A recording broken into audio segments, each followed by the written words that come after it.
राज्य शैक्षणिक संशोधन व प्रशिक्षण परिषद महाराष्ट्र पुणे यांच्या अंतर्गत दिनांक 11 ते 12 ऑगस्ट या कालावधीत मेन्स्ट्रुअल हायजीन मॅनेजमेंट विषयावरील राज्यस्तरीय प्रशिक्षकांचं प्रशिक्षण आयोजित करण्यात आलं होतं। सर्वोच्च न्यायालयानं 30 जानेवारी रोजी दिलेल्या निकालानुसार सन्मानजनक मासिक पाळी विषयक आरोग्याचा अधिकार हा संविधानिक अधिकारांचा अविभाज्य भाग असल्याचं मान्य केलं आहे। कोवळ्या वयातील मुलींच्या शारीरिक, मानसिक आणि भावनिक आरोग्याशी निगडीत असलेल्या मासिक पाळीच्या विषयाबाबत जनजागृती आणि योग्य मार्गदर्शन करण्याच्या दृष्टीनं हे प्रशिक्षण अत्यंत महत्त्वाचं मानलं जात आहे। या राज्यस्तरीय प्रशिक्षणासाठी सोलापूर जिल्ह्यातून 3 शिक्षकांची निवड करण्यात आली। यामध्ये डाएटच्या वरिष्ठ अधिव्याख्याता डॉक्टर शोभा मिसाळ यांच्या मार्गदर्शनाखाली सोलापूर जिल्ह्यातील श्रीमती निर्मलाताई ठोकळ प्रशाला आणि कनिष्ठ महाविद्यालय येथील पूनम हनुमंत चव्हाण, सौ गोपीबाई रामकिसन, पापाशेठ बलदवा हायस्कूल देगाव येथील शीला सुजित हावळे, जिल्हा परिषद तिरे येथील मनीषा रामचंद्र जंगाले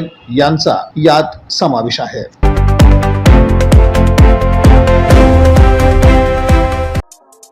या बातमीपत्राचे प्रमुख प्रायोजक प्लॅटिनम मॉल इंद्रधनु सोलापूर। सोलापुरातील सर्वात प्रतिष्ठित इंद्रधनु सोसायटीचा नवीन भव्य कमर्शियल प्रोजेक्ट आता रेल्वे स्टेशनच्या अगदी शेजारी शहराच्या मध्यवर्ती ठिकाणी।